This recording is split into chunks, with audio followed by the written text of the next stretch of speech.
One them know sir. Okay, are you the king of representing? Watch you now. Ijahstars. Tell them when I come from far, but now we are. It makes me feel good. So the money, like, it ain't me, like, and like, plus if you do something from the right place and with the right intentions, good's gonna come, and you know. Naturally. And I'm very like passionate, and I give 100% what I do, and I do care, and I think that's just gonna feed across to the artists. They're gonna see that, you know. So all right, are you someone who an artist can, you know, after they left the competition, after the competition have done, are you someone who they can link and, you know what I mean, get some Definitely. advice from, you know, are you that type of person? Definitely. I mean, can reach out to? Definitely. I mean, the competition to me, I know it's a competition, is secondary, it's the novelty of it, but my sole aim is to support and uplift the UK artists, the reggae artists on the scene, because I found a lot of artists were changing genres, from going from reggae to soul, because they can't see no opportunities, Yes. they can't see Yes. no way out, they can't see, you know, there's not much, so they're changing genres. I grew up on reggae, I love reggae, you know, I mean, I like all kind of music, but I love reggae, that's my heartbeat. So, you know, my aim is like to make people know and realise there's some fantastic UK reggae artists here on your Yes, doorstep. That's true. You know what I mean? They're just not being shown or seen. I mean, England's, it's, I mean, big. Look, we've got Manchester, look how far it is. And if you're in London, you don't really see these artists. You don't really see or hear about them. And so it must be frustrating for them. And as someone myself who, you know, work around, I work with a lot of up and coming artists, not only here in the UK, you know, but on an international scale. I know, you know, the urge and the you know, to get your music really out there so people can hear it. You know, I know that hunger, you know what I mean? I know people really hungry to get their music out there, and for people really to be attentive to what they are saying, because most of these people, they have a message, you know, they just want to relay the message back and to someone, so someone can be hopeful or, you know what I mean, inspired by what they are saying, you know what I mean? I mean, in terms of when you said like the artists, if they can contact me after, I mean, like I said, it's the novelty of the competition, but once to do the competition, it ain't over. You know what I mean? Because I'm doing the Britain's Got Reggae experience now, so I'm reaching out to festivals, carnivals, event organisers, promoters. So like if they need help with artists or to fill time slots, they can contact me. So on the 26th, we've got Britain's Maria Awards, so we've got 4 artists from different cities going to, so we got artists that didn't even get through to the semi-finals. If you remember Singing D? Yes, I remember. Yes, from Luton. Yes. I put him on, you know what I mean? So like he didn't get through to the semi-finals, but I'm not forgetting him, because still, you know, because he didn't get through to the semi-finals doesn't mean you're not a good artist. Yeah, that's true. You know what I'm saying? That's true. The competition, you have to hit every mark to get your full marks. So if you're down on your appearance, they're going to mark you down if you ain't going to get the 5. So you need to really hit every mark. Yes. Singing alone, good, ain't going to get you through. Not to say his appearance was bad, but I'm just giving an example from, I'm thinking about Thursday's event as well, because that's the difference. When you get to the semi-finals, man, you have to make sure you hit, there's 5 titles, what they have to hit: the stage presence, the audience interaction, the song choice, their appearance, and their vocal ability. So they get 5 out of each point. So you need to make sure you hit 5 for all of them. And people having a good voice, and you know, like Cecil was saying the other night after the event, oh, they need to come with some costume for their appearance for the final. He's not playing. They need to come with some costume. Yeah, appearance have to really have to stand out. Yeah. So I mean, if you notice, like Empress Liner, she always got some kind of outfit, and you can look and see she's a reggae artist. You know what I mean? Not all of them are like that, so they need to step up the game. And you have some real performers, you know what I mean? Not just artists, you have people who are performers. Theatrical. Yeah, they really, you know, put a lot of energy into what they're doing. They you know, they think about how they're gonna approach the stage. And you know, I really like that about some of the artists that I've seen this year. All right. What's your honest opinion about Thursday night? Thursday night was the semi-final. What, the artist performance? Yes. Or And the artist performance. I have to be careful what I say here. Oh yeah. Well, I think that overall, I think all the artists brought it. You can see they wanted it. You can see in their delivery and their song choices. Some of them changed the songs up to put lyrics in that included Britain's Got Reggae and the Winner's Prize. So you can really see that a lot of them had fought and put a lot of effort into it. And like before that, at the rehearsals, like I'm seeing all the artists. Yes, I've got a surprise. I said everyone stepped up. Everyone's saying the same thing. Yes, I've got a little twist. I've got my own little twist and stuff like that. So everyone is geared up. Everyone's geared up. And we were supposed to have 6 go through to the finals, but we ended up with 7 because 2 of them drew on points. Wow. So that's how tight the competition. Yeah.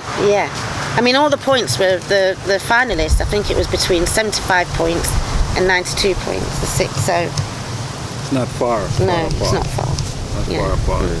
Wow. 25th? The 25th of August, and that's in West London. All right. What's gonna be different from what we see last year? What's going to be different? What's going to be a different location? We're at Horniman and Pleasance Park. We're on Portobello Green, so we're nearer to the market. Okay. We've got a nice, pretty little green space. What we're going to be using. So yes, I don't see. Not much is going to be different. Just the contestants, and it's going to be the same. Britain's Got Reggae. It's just the contestants. Just see what they're going to bring. Any interest from the mainstream outside media? X Factor and The Voice have sort of been on my case from day one, City Link Up. Wow. I've had several artists from both events. Year 1 Britain's Got Reggae, The Voice took 12. We had 2 go to the live shows. So Boy George turned for Jay Seeley and Tanai Brown. I mean, when we went up for his audition, I think there was 1 spot left. And with the reggae as well, with these programs, they need to let the artists sing their own songs, because when you're a reggae artist, you're not comfortable singing other people. Yes. And people like Tanai Brown, he can sing, he can do covers, but he's in his element when he does his own songs. So he had to sing. He sang a song. He had all the crowd. Everyone stood up. Everyone rocking. And Boy George said, "You're the real deal." But he said, "Well, you never press your buzzer then. You should have, why you never turn around?" So, yeah, he didn't get through. But it's a big achievement getting so far, and to see that they're even trying to include the reggae. And I know this year they will be trying to. They've contacted me every year. I get an email, and I've not really been so forthcoming, because you've had enough out of me. I need some, give me some incentive to carry on, because I don't watch TV. So all right, so this leads me to the next question. Someone doesn't, you don't really watch TV. From I know you, and you always say that.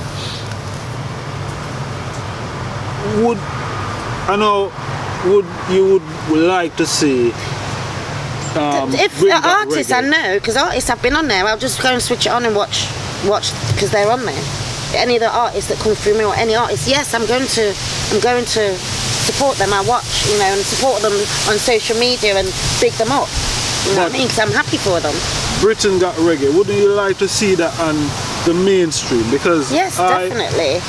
I get a lot of inbox, being a judge and and the competition. I get a lot of inbox from overseas people who want to see the competition while it's live. Yeah. I mean, they want to tune into either on the internet or. Yeah. Well, the finals, we should be going live. That's something different as well. Wow. I'm arranging that. Wow. So we should be going live. When I come back from Doncaster this week, then I'm going to be on that. And I've got to move quick because I'm in Rotterdam with Ophelia, last year's winner. We're in Rotterdam Sunsplash, so that's the winner's prize. Rotterdam, that's the main winner's prize, to perform there. It was fantastic last year with Claire Angel, our 2016 winner. She performed in front of 17,000 people. This year, that's yeah. That's a whole heap of people. That's a brilliant, fantastic opportunity. A whole heap of people for up and coming artists to grace that type of platform, and that's outside of England. Yeah, that's fantastic. I mean, I got the prize in 2015, but like we have to do it a year in the back because the final is after Rotterdam. So we're going the 16th of August back. So that's why it's a year in the back. So yeah, I had the prize and it went till from 2015 when we first started. It went till last year. I actually seen what it was like, and it's amazing. And I feel so grateful that, you know, people outside the country can support and offer us a prize for our winner.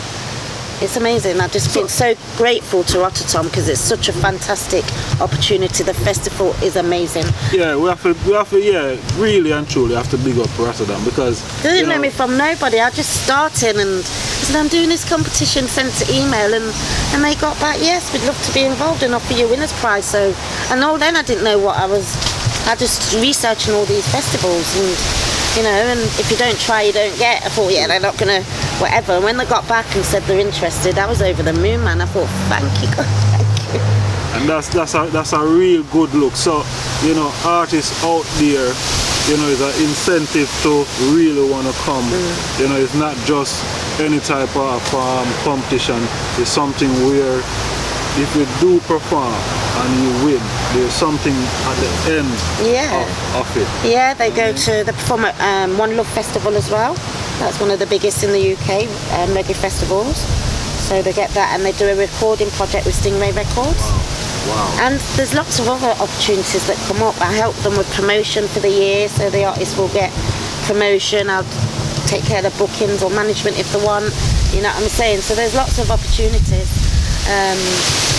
Like on the 4th and 5th of August, we're in Dover with the Britain's Got Reggae Experience. We've got contestants from year 1, year 2 and year 3 this year taking part. So we've got quite a few artists, about 20 artists.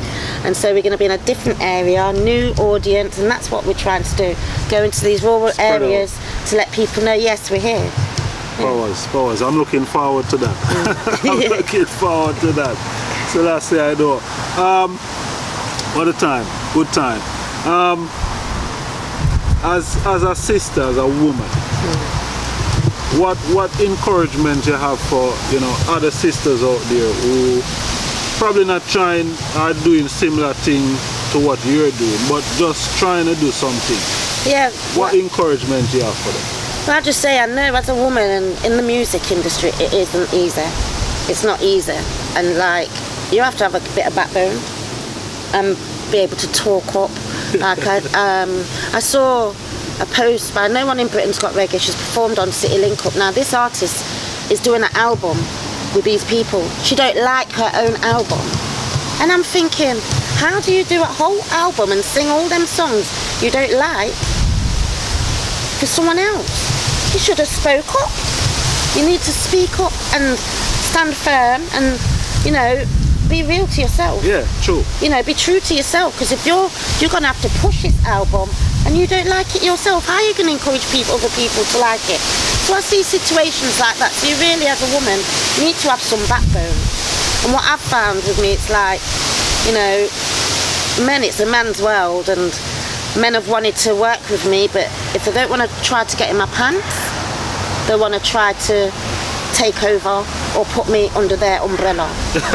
You know, and I'm not into that, because I've worked hard and I see myself as equal, and this is my thing, what I've built from scratch, put my money, blood, sweat and tears and sleepless nights. You know what I mean? There's a lot of work to do on your own. I can imagine. And then someone thinks I'm going to come under your umbrella. No.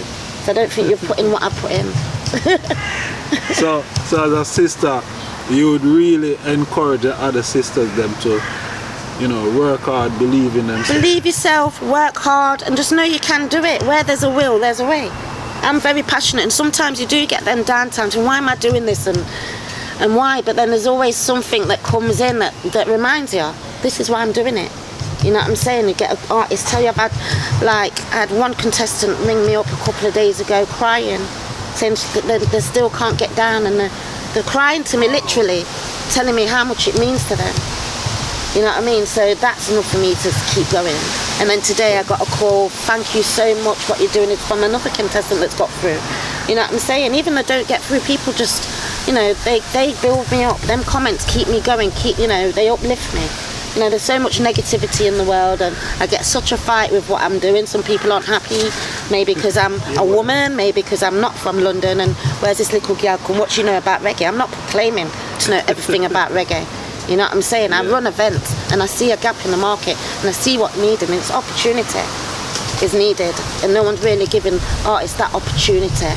You know what I'm saying? And it's not like you're exploiting it, but you're filling the gap. Yeah. And adding to what's out there. Yeah, I respect everybody doing something for the reggae industry, because it's needed. The more people, the merrier. All right. May I have two more questions. Where you holding Britain Got Reggae? The Utanani. It's been awarded #1 live music venue several times. Multiple. I've been saying multiple, and I've just seen they got another award again the other day. For this year. Yeah. How you feel to know that, you know, your competition that you started, you know, is where live music is #1? It's great. I mean, personally, I just love the venue. I love the diverse mixture of people. You know, you've got all people from all nationalities, backgrounds, you know, religions, you know what I'm saying? Everyone's in there for the reggae music. Yes. And I think that's absolutely brilliant. I just love the feel, the vibe. It could do with the liquor pain. There are a lot of people say they don't like it, but I just like the vibe. Yeah. And it's always a family vibe. Yeah, it is a family vibe. And Cecil, you know, bless him, like, I'm going to mention him as well. I always do, I don't leave him out. You know, like, he gave me the opportunity. Like, if he didn't give me the opportunity, Britain's Got Reggae wouldn't have been here. So same way, that's what I love about Cecil as well. He's doing his Cecil Rubin events at the Hootenanny, and he's giving people like me, Alison Mason, and everyone doing different things in reggae, and the artists a platform to do our thing. So that's amazing as well. So, you know, originally it was a one-off event, and I just called it Britain's Got Reggae. I was inundated with emails, and, you know, and he said, we loved it, can you do more? So that's how the concept comes. So if he didn't do that, if he didn't offer me no dates, this wouldn't have happened. Big up Cecil Rubin. Yes, very much so. Yeah, it wouldn't have happened because the opportunity wouldn't have been there. I would have just gone back to my Camden event. I think I would have done something still with Britain's Got Reggae. The name, I would have had to use that. You know, but like, I just think it's amazing. I think it's a great event, great venue. Great venue. Yeah. Yeah, man. And well awarded as well. Yeah. Forward. Come to my final question. Okay. Now we're at the final of Britain Got Reggae. We're here now for, it started out in, was it March? Yeah, auditions were in March. Yeah, 29th of March. 29th of March. Yeah. Live show started in April. And 29th of March. The first one was 29th of March, wasn't it? Yeah. Yeah? Okay. Now we're at the final. We have, how much, 7 artists in the final? 7 artists in the final. What are some of the highlights for you from the beginning to now? The semi-final is all over. Now we're at the final. What is some of the highlights for yourself? For myself, the achievements and highlights is really like we're reaching out to like more artists are coming from up north. That's good to see. Sheffield, you know what I'm saying? It's like I'm really trying to get out in the corners to bring the artists in. Highlights, I'm not too sure. There's so much great things that's happened. Nothing really stands out, but the artists have just been fantastic. Performance that stood out is that Empress Lioness stands out to me. Not saying I don't want to say too much like I'm egging her to win, but why I'm like this, because she tried to enter the first series, the second series, she didn't get through. But to see her, how she's improved, and to see her on, you know, I saw her in her heat, she done well, and to see her whatever, I thought, boy, she's just getting better every time. Better and better. She wasn't good enough to get through to the heat when she first started. In 2015 we started the heats. She didn't get through to the heats, She come again, she didn't get through. This year she got through, and I can just see she really wants it. She's progressing And then every stage, Yeah. every stage. Yeah, and it's great to see as well, like, some artists, the feedback I get, oh, we're not into competition. It's not a competition, we're on a mission. But like I said, it's just a novelty of it, because every artist gets promotion, some sort of promotion, and opportunities come for most artists in the game, whether they get to the semi-finals or not, because I've had producers contacting me wanting to get hold of artists that didn't even get out of the heat. There's somebody for everybody. There's exposure. On my like page, I must have over 6,000 likes. They're only like, say, 500-600 are people that are my actual Facebook friends. The rest are people from all over the world.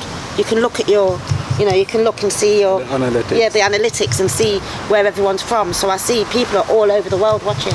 So that's the platform I'm creating, and that's an opportunity. And if you're not in it, you just never know what's going to happen. True. Some artists think they're too big to enter, but they want to come on as special guests. Yeah. But I want to allow that, because some of the contestants are better than them, I'm afraid to say. Well, we have to speak the truth. Yeah. Yes. Last but not least, we saw you get an award. Oh yeah. And I think this was the 1st of July. International Reggae Day. International Reggae Day. Tell me about that and the achievement. Wow, well, I was well surprised. I mean, someone whispered to me the day before. I did get the email to say, but I didn't have time to look at all the people that were well. But it was like Trojan Records, with some big top Ijahstars, all these top people. Millie. It's just mad, because like I'm at university as well. I'm studying music business. Okay. So I'm in my 2nd year, and so I done my project on Trojan Records. Last year I had to pick I picked Trojan. Oh. So I had to do my paper on Trojan Records. So to see that I'm stood up with Trojan Records, getting an award, it was amazing. And Millie Small for My Boy Lollipop. My very first record was My Boy Lollipop on my little 45, on my little record player. So that was my first record, and whatever, so it's like, wow. That was my first record, and I'm up here with this woman that's been in the scene for years. I feel like almost like, I've not really done much to be up here, but it's great to see that people are looking at that and giving me that recognition. It really, really touched me. Powers. Yeah. Cyrlane, it's been a great honor, my sister, speaking with you. And I pray that the Most High will continue to bless you on this journey, and strengthen you as you go along. He has been, trust me, he has. It's not been easy. He's there with me, man, every step of the way. Yes, I. And we pray that you continue to do the good work that you're doing, because you're doing a brilliant work. Who don't recognize it, I'm sure they will later on. Okay. So thank you very much for speaking with us today. Thank you very much. Thanks for having me, Ijahstars. It's a pleasure. All right, thank you.